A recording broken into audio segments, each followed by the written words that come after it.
누가복음 2장 1절에서 7절입니다. 하나님 말씀 이와 같습니다. 이때에 가이사 아구스도가 영을 내려 천하로 다 호적하라 하였으니 이 호적은 구넬료가 수리아 총독되었을 때에 첫 번 한 것이라. 모든 사람이 호적하러 각각 고향으로 돌아가매 요셉도 다윗의 집 족속이고로 갈릴리 나사렛 동네에서 유대를 향하여 베들레헴이라 하는 다윗의 동네로 그 정혼한 마리아와 함께 호적하러 올라가니 마리아가 이미 잉태되었더라. 6절 거기 있을 그때에 해산할 날이 차서 맏아들을 낳아 강보로 싸서 구유에 뉘었으니 이는 사간에 있을 곳이 없음이러라. 아멘. 예수님이 탄생하셨습니다. 예수님이 탄생하셨는데 우리가 축하를 받아야 되죠. 예수님의 탄생은 너무나도 묘하게 우리가 축하받을 일로 예수님께서 탄생하셨습니다. 그래서 예수님의 탄생에 대해서 우리가 함께 살펴볼 텐데요. 첫 번째로 우리가 무엇을 여기에서 보게 되냐면 그것은 하나님의 섭리를 우리가 보게 됩니다. 하나님의 섭리. 여러분, 섭리가 뭐죠? 좀 어려운 얘기일까요? 섭리라는 것은 이런 겁니다. 하나님께서 모든 우주 만물을 창조하셨죠. 우리도 하나님께서 창조하셨습니다. 그런데 하나님께서는 이렇게 창조하시는 것으로 그치시는 것이 아니라 하나님은 그 모든 것들을 보존하시고 그 모든 것들을 다스리시고 그리고 하나님이 목적하시는 대로 그 모든 것들을 이끌어 가신다는 것입니다. 이게 하나님의 섭리입니다. 우리 하나님은 어떤 하나님이냐 하면 하나님은 섭리하시는 하나님입니다. 그래서 오늘 예수님의 베들레헴 탄생에 나타나는 일이 뭐냐면 이러한 하나님의 세밀하신 계획 그리고 그것을 얼마나 완전하게 이루시는가 하는 것을 여기 잘 우리에게 나타내고 있습니다. 그래서 여기 1절 여러분 보세요. 1절에 보면 이렇게 돼 있죠. 이때에 가이사 아구스도가 영을 내려 천하로 다 호적하러 하였으니 이 호적은 구넬료가 수리아 총독이 되었을 때에 첫 번 한 것이라 이렇게 기록되어 있습니다. 그러니까 여기 보면 예수님이 출생하실 때에 로마의 초대 황제인 아구스도가 명령을 내립니다. 모든 곳에 호적을 하라는 황제의 명령을 내립니다. 이 명령은 그야말로 사람들에게는 하나님이 내리는 명령과 같습니다. 그 시대 때는. 그래서 이 모든 사람들이 이 명령을 따르게 되는데 이 호적이라는 게 뭐냐면 오늘날로 얘기하면 쉽게 얘기하면 인구조사입니다. 인구조사. 인구조사를 하는 거예요. 그러니까 아구스도는 인구조사를 왜 하는가? 인구조사를 통해서 세금을 원활히 징수할 수 있게 하기 위해서 이 인구조사를 실시한 겁니다. 그러니까 이 아구스도가 지금 자기 나름대로의 계획을 가지고 권력이 있으니까요. 그죠? 그 황제의 권력을 그것을 잘 유지하고 그것을 견고히 하기 위해서 이와 같은 정책을 아구스도가 추진했던 것입니다. 그런데 보세요. 그런데 이러한 인구조사 때문에 요셉과 마리아가 요셉의 고향인 베들레헴으로 올라가게 됩니다. 그리고 여기 3절에 보면 그래서 이렇게 돼 있죠. 3절 모든 사람이 호적하러 각각 고향으로 돌아가매 요셉도 다윗의 집 족속인 거로 갈릴리 나사렛 동네에서 유대를 향하여 베들레헴이라 하는 다윗의 동네로 그 정혼한 마리아와 함께 호적하러 올라가니 마리아가 이미 잉태하였더라. 그거 해서 그죠?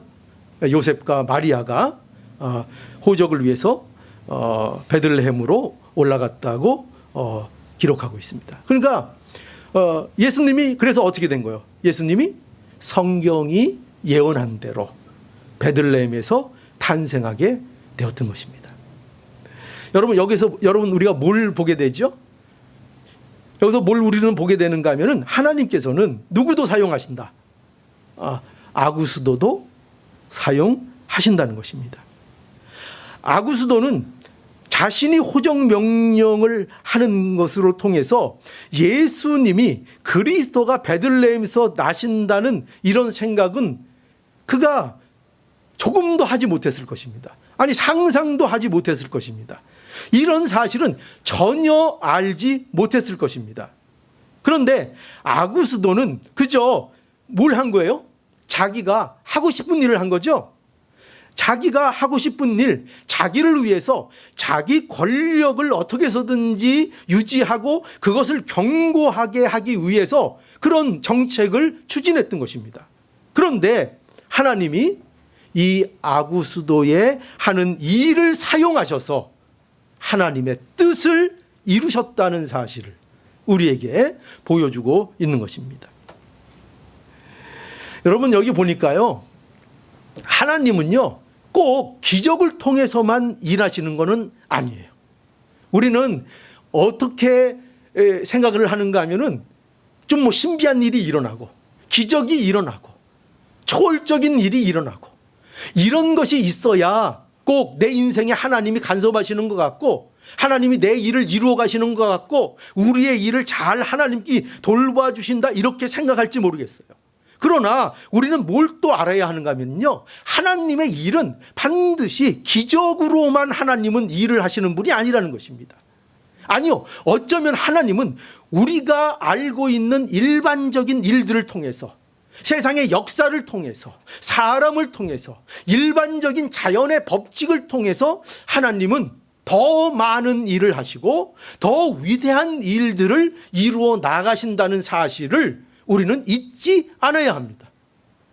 그러니까 우리의 눈에는 아무리 신비한 일이 일어나는 것 같지 않고 하나님의 간섭이 없는 것 같아 보일지라도 하나님께서는 그 평범함 속에서 놀라운 일들을 이루어 나가시고 계시다는 이 사실을 우리는 잊지 않아야 합니다. 이걸 믿어야 하는 것입니다.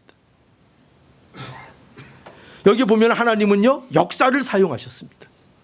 여기 보면요 하나님은요 아구스도라는 그 로마 초대 황제를 사용하셨습니다.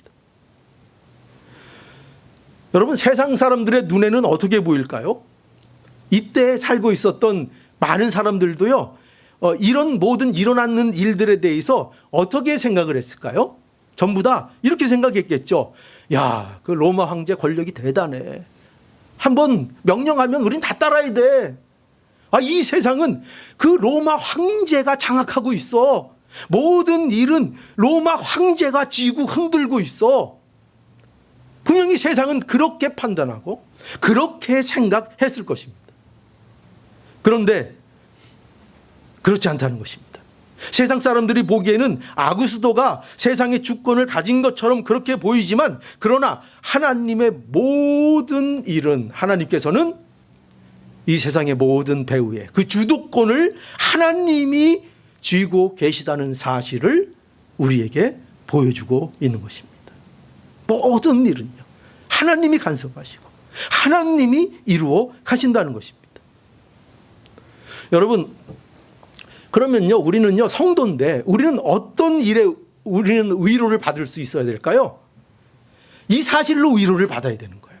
우리는 세상에서, 세상 사람들은요 세상 것으로 위로를 받아요. 그러나 우리 성도들은 무엇으로 우리의 인생 속에 위로를 삼아야 하는가 하면은요 하나님이 어떤 분이며 하나님이 어떻게 일하시는 그런 하나님인가, 그 하나님, 그분을 통해서 우리는 위로를 받아야 하는 거예요. 하나님은 모든 일을 주관하시는 하나님이십니다. 여러분, 이 사실로 인하여 위로를 받으셔야 돼요. 이 사실로. 우리가 기독교인이라면요, 우리가 하나님을 믿는 자라면은요, 우리는 이 사실로 인하여 위로를 받고 용기를 받고 소망을 가져야 한다는 것입니다. 우리가 세상을 살아갈 때에요, 우리 앞에는요, 그야말로 예측할 수 없는 일들이 자꾸 벌어집니다. 그렇죠? 그럼 우리는 어떻게 생각합니까? 왜 이런 일이 도대체 일어날까? 왜 이런 일들이 우리에게 있을까? 그렇게 우리는 당연히 생각하게 됩니다. 당시에 로마 황제가 인구 조사를 명했을 때에도 아마 유대인들은 전부 다 이런 생각들을 했을 겁니다. 왜 우리가 저 로마의 통치를 받아야 하나? 왜 우리가 인구 조사를 저들의 명령에 따라 해야 하나? 왜 우리는 그들에게 세금을 바쳐야 하나? 왜 이런 일들이 우리에게 일어나는 것인가? 마음속에 혼란스럽고 머리가 복잡해 고민에 빠져 있는 사람들이 많이 있었을 겁니다. 또 이 일로 인하여 요셉과 마리아는 어떻습니까? 나사렛에서 베들레헴이라는 그 먼 곳으로 여행을 떠나야 했습니다. 그것도 임신한 몸으로요. 이런 일들을 만날 때 우리가 인간적으로 생각하면 어떻습니까? 왜 이 고생을 해야 하지? 왜 저 황제 때문에 이런 우리가 고생을 해야 하지? 이런 마음을 얼마든지 가질 수 있습니다. 그리고 낙담할 수 있습니다. 내 인생은 왜 이래? 왜 내 뜻대로 되는 게 없어? 그렇죠? 그런데 예수 믿는 사람들은, 성도들은 이럴 때에 무엇을 볼 수 있어야 된다고요? 하나님이 이 일에 섭리하시고 하나님이 이 모든 일의 주권자이시다. 그러니 우리에게 두려워하지 말라는 것입니다. 성도는 세상 일로 인하여 두려워하지 않아야 합니다. 모든 일의 주권자는 누구세요? 하나님이시니까요. 우리를 위해서 누구까지 내어주셨어요? 예수 그리스도까지 우리를 위해서 내어주셨다는 이 사실을 잊지 않기를 바랍니다. 여러분, 예수를 우리에게 내어주셨다는 것은 마치 비교하면 좀 유치한 비유가 될지 모르겠는데요, 목과 같은가 하면은요, 어떤 사람이 나를 좋아하고 나에게 호의를 베풀어서 그냥 아무 대가 없이 100억을 그냥 탁 준 거예요. 예를 들어서 100억. 근데 살다 보니까 때로는 1,000원도 필요하고 10,000원도 필요한 때가 생겨요. 근데 그 100억을 주신 그 사람이 내가 필요할 때 1,000원을 안 주겠냐 이거예요. 10,000원을 안 주겠냐 이거예요. 여러분, 어떻게 적당한 비유가 됩니까? 그만큼 예수 그리스도를 우리에게 주신 그 사실은 너무나도 놀랍고 어마어마한 일이라는 거예요. 어마어마. 그러므로 우리에게 예수 그리스도를 내어주신 그분께서 우리의 삶 속에서 우리를 그냥 내어버려 두시겠는가? 우리를 보호하시고 우리를 보존하시고 우리를 지켜주신다. 이렇게 말씀하고 있는 것입니다. 여러분, 로마서 8장 28절에 가보면 우리 많이 인용하는 말씀이죠. 우리가 알거니와 하나님을 사랑하는 자 곧 그 뜻대로 부르심을 입은 자들에게는 모든 것이 합력하여 선을 이루느니라. 이렇게 말씀하고 있습니다. 하나님은 우리를요, 죄에서 구원하시고 이제 너희는 알아서 살아라 이렇게 우리의 손을 놓는 분이 아닌 거예요. 내게 생명을 내가 주지 않았느냐? 그러니 너는 이제 네가 네 할 일 알아서 해라 이렇게 모른 척하는 분이 아니라는 거예요. 세상에 어떤 유명한 철학가는 그런 얘기를 했어요. 하나님은 인간을 창조하셨지만 이 우주에 인간을 던져놓으셨다고 얘기했어요. 그래서 너희들 마음대로 살아가라. 너희들이 살아가는 거에 따라 너희들의 운명이 결정될 것이다. 나는 그저 너희를 창조했을 뿐이다. 그러나 성경은 그렇게 말씀하지 않아요. 성경은 하나님이 우리를 창조하셨을 뿐만 아니라 창조한 우리를 끝까지 보존하시고 끝까지 통치하시고 끝까지 이끌어 영광의 자리에 우리를 앉히시겠다고 약속하고 계신 거예요. 이것이 성경이 우리에게 약속하는 것이고 하나님이 우리에게 약속하시는 것이에요. 하나님은 우리를 끝까지 돌보아 주십니다. 하나님은요, 우리를 안식에 들어갈 때까지 끝까지 보존해 주십니다. 이러한 사실로 인해서 우리 가운데 어떤 일이 일어나도 믿음과 소망과 확신을 잃지 않고 살 수 있는 여러분들이 되시기를 바랍니다. 하나님이 주장하십니다. 믿으시죠? 하나님이 우리의 삶을 주장하십니다. 이거 안 믿으면요, 하나님 믿는 거 아니에요, 사실은. 하나님을 믿는 진짜 성도의 길을 살아가는 저와 여러분들이 되기를 간절히 원합니다. 그런데 여기 보면은요, 또 두 번째로 이 예수님의 베들레헴 탄생에서 보이는 놀라운 또 진리가 있는데, 그건 뭐냐면, 그건 바로 이제 하나님의 지혜입니다. 하나님의 지혜. 하나님의 지혜가 여기에 보여요. 여러분, 지혜가 뭘까요? 지혜는 단순한 지식이 아니에요. 그렇죠? 지식이 뭘 안다고 지혜롭다고 하지 않아요. 지식을 가졌다고 지혜롭다고 하지 않아요. 지혜라는 건 뭐냐면요, 그 가지고 있는 정보, 가지고 있는 지혜를 가지고 가장 극대화할 수 있는 힘을 지혜라 그러는 거예요. 극대화할 수 있는지. 그죠? 정보. 그러니까 저 같은 사람은 별로 지혜롭지 않아요. 저 같은 경우는 집에 가려면은요, 그냥 제가 아는 길로만 가요. 그냥 아는 지식, 그 한도에서만 가요. 별로 머리가 지혜롭지 않아요. 제 집 사람은요, 아는 길을 쿡 해가지고 빠져가지고 쿡 해가지고요, 어떻게 해서든지 조금이라도 더 빨리 가려고 샥 적응해서 가요. 그러니까 그런 것만 봐도 제 집 사람이 전부 다 훨씬 지혜로운 것 같은데, 지혜는 뭐냐면 적용하는 힘이에요. 내가 가진 지식, 내가 알고 있는 정보를 적용하는 지식이에요. 그것을 얘기해요.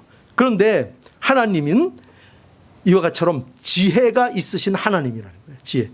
그래서 보세요. 하나님은요, 하나님의 목적이 있을 거 아니에요. 하나님의 뜻이 있잖아요. 근데 하나님의 그 거룩하신 뜻과 목적을 하나님은 어떻게 하시는가 하면요, 하나님은 가장 선하고 가장 완전한 방법으로 하나님은 하나님의 계획을 이루어 내신다는 거예요. 이것이 하나님의 지혜예요. 여러분, 하나님이 지혜로우신 분인 것을 믿으세요? 그러면 하나님은 어떤 일들을 이루실 때 가장 적합한 방법으로 가장 선하게 이루신다는 것을 여러분 믿으세요? 그게 하나님의 지혜를 믿는 거예요. 하나님의 지혜를 믿는 거예요. 그래서 오늘 본문에 다시 보세요. 오늘 본문에 보면 이렇게 시작해요. 1절에 보면 이때에 가이사 아구스도가 영을 내려 천하로 다 호적하라 하였으니, 그죠?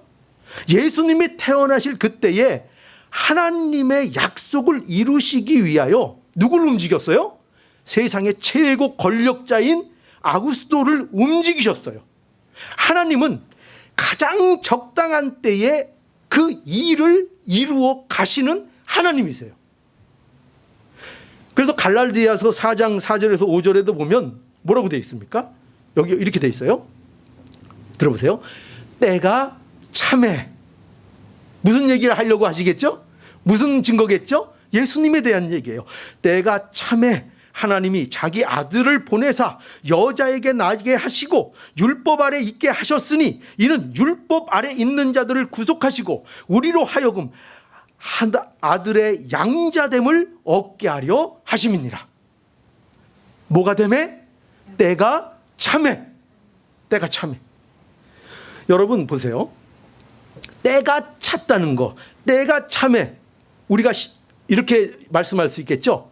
와, 타이밍 좋다. 그죠? 여러분들도 무슨 일들을 하실 때 어떤 일이 내 뜻대로 잘 맞아 떨어지면 굿 타이밍 좋다. 그죠? 그렇게 얘기합니다. 자, 하나님의 타이밍입니다. 하나님은 가장 적절할 때 가장 적절한 방법으로 하나님의 일을 이루어 내십니다. 지금 어떤 때예요? 예수님이 탄생하실 때는 어떤 때였어요? 지금 보세요. 어떤 때인가 하면은요, 지금 세상은요, 로마의 통치 아래 있어요. 로마의 통치 아래 있어요. 아구스도가 모든 권력을 지금 장악했어요. 그가 초대 황제가 됐어요. 모든 권력들을요 다 장악을 해버렸어요. 아구스도가. 그래서 하나의 초대 황제로서 등극을 한 것이 아구스도예요. 그래서요, 이때에 말할 수 없는 로마 제국의 번영이 이루어졌어요. 모든 길은 로마로 통한다. 여러분 들어보셨죠? 그만큼 로마가 문화적으로, 경제적으로, 군사적으로, 압도적으로 로마가 장악을 했던 시대예요. 그래서 어떤 분들은 이렇게 얘기를 해요. 예수님이 탄생하셨을 때 이게 때가 잘 맞았다는 것은 이 복음을 전할 조건들이 완전히 잘 준비된 때였다. 이렇게 말씀하시는 분들이 있어요. 그것도 일리가 있어요. 왜냐하면 당시에는요, 헬라어가 통용됐어요. 이것도 이 로마가 집권하게 되면서요, 아주 생겼던 긍정적인 효과 중에 하나였어요. 그래서 어딜 가든지 제자들이 복음을 전하는 일에 언어적인 문제를 별로 당하지 않을 수 있었던 그런 시대를 맞이한 거예요. 그러니까 보세요. 복음을 전하는 데 있어서 언어 문제 얼마나 중요해요. 근데 그 문제가 해결됐고, 또 로마의 길은 얼마나 잘 정비되어 있는지요. 사방으로 쭉쭉쭉쭉 뻗어나갈 수 있도록 정비가 돼 있었어요. 또 치안도 좋았습니다. 그렇죠. 문화가 발달하고 군사력이 강해지고 경제가 안정되고 하면요, 치안도 안전이 돼요. 그러니까 외적인 것으로 볼 때 복음이 증거될 수 있는 가장 적정한 타이밍이 그들에게 주어졌다. 그때에 하나님께서 예수 그리스도를 세상에 보내셨다. 이렇게 말할 수 있습니다. 그래, 이렇게 말하는 것도 일리가 있어요. 그죠? 하나님이 그거 다 아셨겠죠. 그러나 이런 면이 있는가 하면 또 다른 면이 있어요. 우리는 모든 것이 좋다고 좋은 타이밍이 아니에요. 좋다고. 그런 면도 있지만 또 다른 면이 있는데, 그것은 뭐냐면요, 그것은 모든 세상이 아구스도에게 집중되었다는 거예요. 이게 뭘 얘기해요? 아구스도에게 집중돼서요, 이 로마 황제는요, 지금 어느 수준까지 갔는가 하면은요, 자신을 신성시해 주기를 원하는 단계까지 갔던 거예요. 그러니까 로마 황제는 일종의 우상이 됐어요, 세상에. 그만 잘 섬기면, 그 눈치만 잘 보면, 그러면 세상에서 편안할 수 있어. 권력을 얻을 수 있어. 그래서 하나님의 자리에 로마 황제가 앉아 버렸어요. 로마 황제가. 여러분, 사람이 하나님이 된 전형적인 모습이에요. 로마 황제의 모습은. 문화와 철학이 최고의 절정에 이르렀지만, 그래서 근데 뭐가 증명돼요? 아니, 문화도 발달하고 지혜도 발달하고 철학도 발달하고 사람들의 사고도 수준이 높아지고, 그러면 이 사람들이 하나님을 더 섬겨야 하고 하나님에 대해서 더 깊이 생각해야 되고 하나님께 더 가까이 나가야 되는데, 그런데 그런 모든 것을 통해서 결과가 어떻게 돼요? 결과가 세상은 하나님과 더 멀어지는 거예요. 발달하면 발달할수록, 문명이 발달하면 발달할수록, 교육의 질이 높아지면 높아질수록 오히려 그것으로 인하여 하나님 앞에 가까이 나가는 것이 아니라 인간들은 주어지면 주어지는 대로 더 하나님 앞에서 멀리 나가는 거예요. 여러분, 세상에서 제발 하나님을 섬길 때 이래서 하나님 못 섬겨 핑계대지 마세요. 왜? 있어서 더 멀어진다니까요. 발달해서 더 멀어진다니까요. 오히려 그것들이 장애가 될 경우들이 더 많아요. 그래서 나는 이게 없어서 하나님 못 섬겨요. 난 저게 없어서 하나님 못 섬겨요. 이거는 핑계에 불과한 거예요. 핑계. 여러분 잘 아시죠? 여러분들의 마음을 여러분들이 잘 아시죠? 우리의 마음은 어떤가 하면요, 무엇이든지 내 마음에 있고 내가 원하면 어떤 대가를 치서로든지 그 일을 하고야만 하는 존재예요. 인간은. 안 하는 이유는 그것이 나에게 그만큼 소중하지 않기 때문인 거예요. 않기 때문인 거예요. 그러므로 우리는 알아야 합니다. 여러분, 이렇게 모든 것들이 세상적인 것으로 절정을 달하는 그 순간, 그 세계는 하나님과 더 멀어지고 영적으로는 더 암흑이 깊어지는 그때가 바로 하나님이 생각하는 가장 적절한 타이밍인 거예요. 그때가. 세상 사람들은 다 하나님을 잊고 세상 문화에 취하여 세상 부귀에 취하여 있을 그때, 암흑과 같은 그때가 바로 가장 예수 그리스도를 보내주실 하나님의 타이밍이었던 거예요. 그래서 어떻게 하십니까? 하나님이 예수 그리스도를 우리에게 보내주셨습니다. 그때에, 바로 그때, 그 타이밍에 예수 그리스도를 우리에게 빛으로 보내주셨습니다. 그야말로 가장 완벽한 시간에 하나님이 예수 그리스도를 우리에게 보내주신 것입니다. 그러니까 여러분, 우리가 믿는 하나님은 어떤 하나님이에요? 하나님은 어떤 일이 있을 때에 우리에게 가장 적합한 때를 아시고 가장 적합한 방법으로 우리에게 그 시기를 채워주시는 하나님이시라는 것, 이거를 우리가 볼 수 있기를 바라요.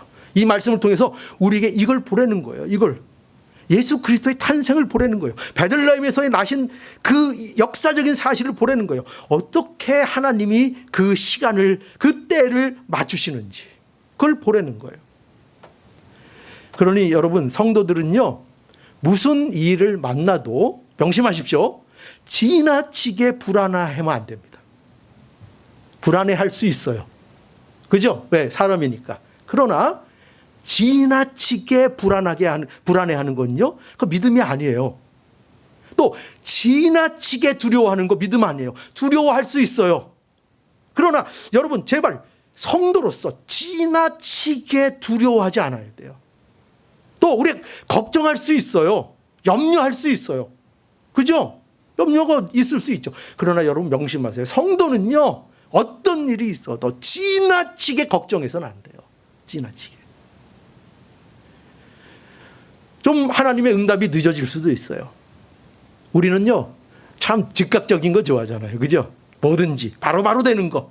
그래서 우리 생각에 좀 늦어진다고 생각하면 우리는 벌써 어떻게 돼요? 마음에 조바심이 생기죠. 걱정이 생기죠. 하나님은 왜 우리의 간절함에 즉각적으로 응답하지 아니하시는가 하면서 불안해하고 걱정하고 두려워할 때가 우리에게 있습니다. 그럴 때마다 생각하라는 거예요. 하나님이 어떤 분이라고요? 하나님이 어떤 분이라고요? 하나님은 가장 적절할 때를 아시는 하나님이시다. 믿어지세요? 하나님의 지혜 믿으신다며요. 하나님의 지혜 믿으세요? 하나님은 가장 적절한 때에 적절한 방법으로 하나님의 일을 이루시는 하나님이시라는 거 여러분들이 바라볼 수 있기를 바라요. 이게 바라봐지는 믿음의 성도들이 될 수 있기를 바랍니다. 자, 이제 마지막으로 누가는요, 가장 중요한 장면을 기록하고 있어요. 그래서 우리에게 보여주고 있어요. 그 장면이 뭔가 하면 여러분 6절과 7절이에요. 자, 여러분들도 이 장면을 여러분들이 오늘 볼 수 있기를 바랍니다.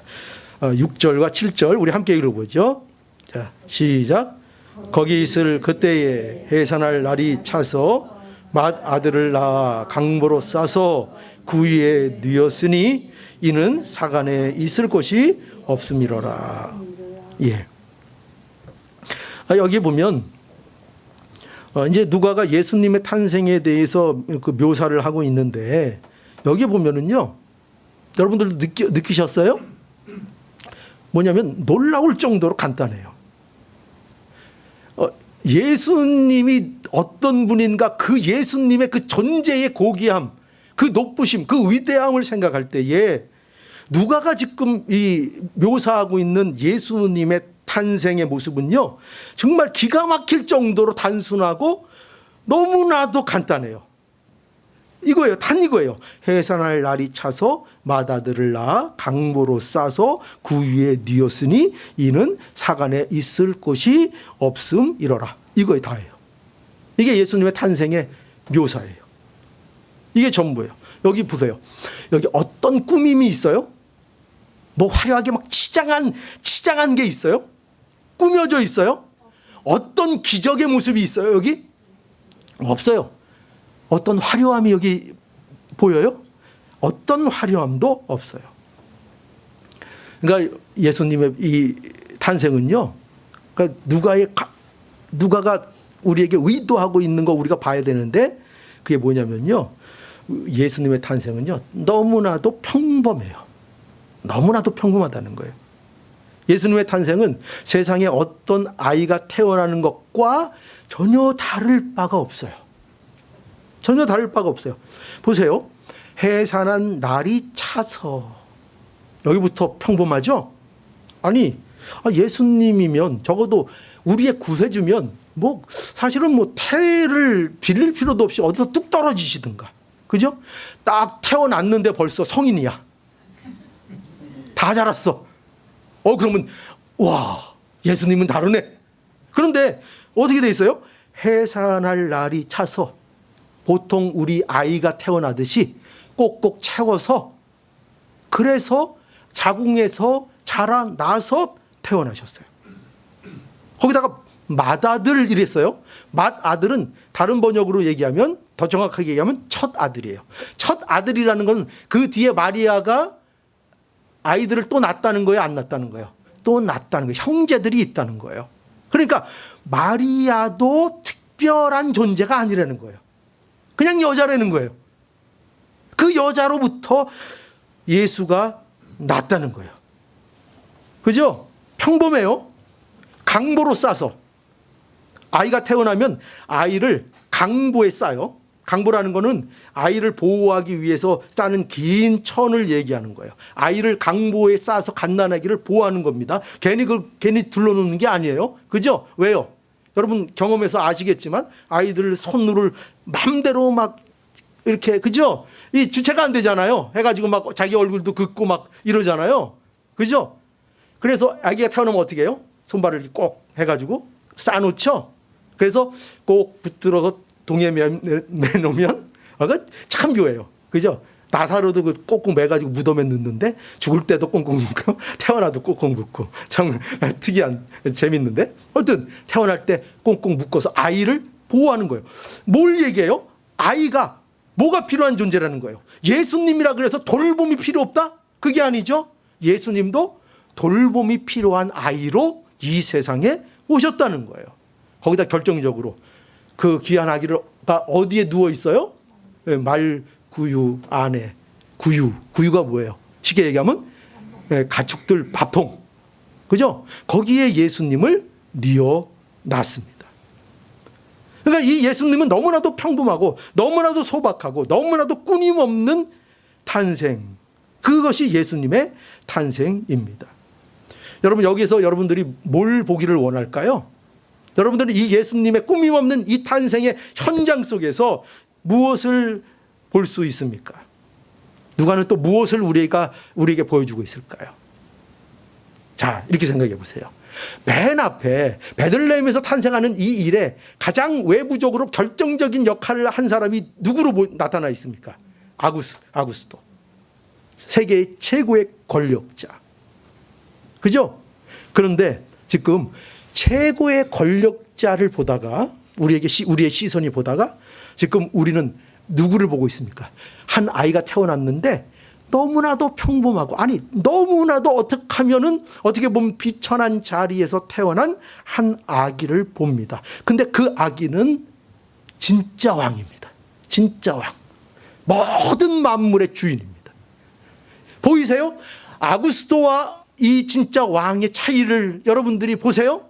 자기를 위해서 끝없이 권력을 추구하고 백성들을 볶는 이 아구스토와 가장 평범하게, 가장 낮게 이 땅에 오신 예수 그리스도. 그 예수 그리스도가 보이세요? 그 낮게 오신 예수 그리스도가 보이십니까? 바로 이것을 보여주는 거예요. 예수님은 세상 왕과는 다르다.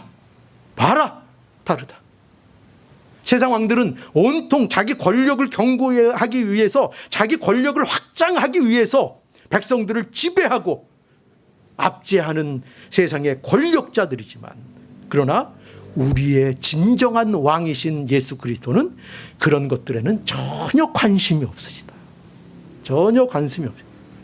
오히려 모든 영광을 내려놓고 낮아지신 우리의 왕이다. 이렇게 말씀하고 있습니다. 고린도후서 8장 9절 우리 주 예수 그리스도의 은혜를 너희가 알거니와 부유하신 자로서 너희를 위하여 가난하게 되심은, 그죠? 그의 가난함을 인하여 너희로 부유케 하려 하십니다. 여러분, 우리의 진정한 왕은요, 가난한 자들을 위하여, 천한 자들을 위해서 자신을 낮추셨습니다. 이게 우리의 진정한 왕이에요. 그러니까 여러분, 이 가난한 자, 이 천하고 비천한 자가 누구예요? 누구예요? 우리잖아요. 우리잖아요. 그죠? 여러분들은 가난하고 비천한 자들이 아니에요? 아니에요? 그럼 여기 앉아 있을 필요가 없어요. 우리는 다 가난하고 비천한 자들입니다. 여러분, 이런 우리를 위해서 우리의 왕은 낮아지셨습니다. 이 사실을 꼭 기억하셔야 돼요. 이 사실을 꼭 기억하셔야 돼요.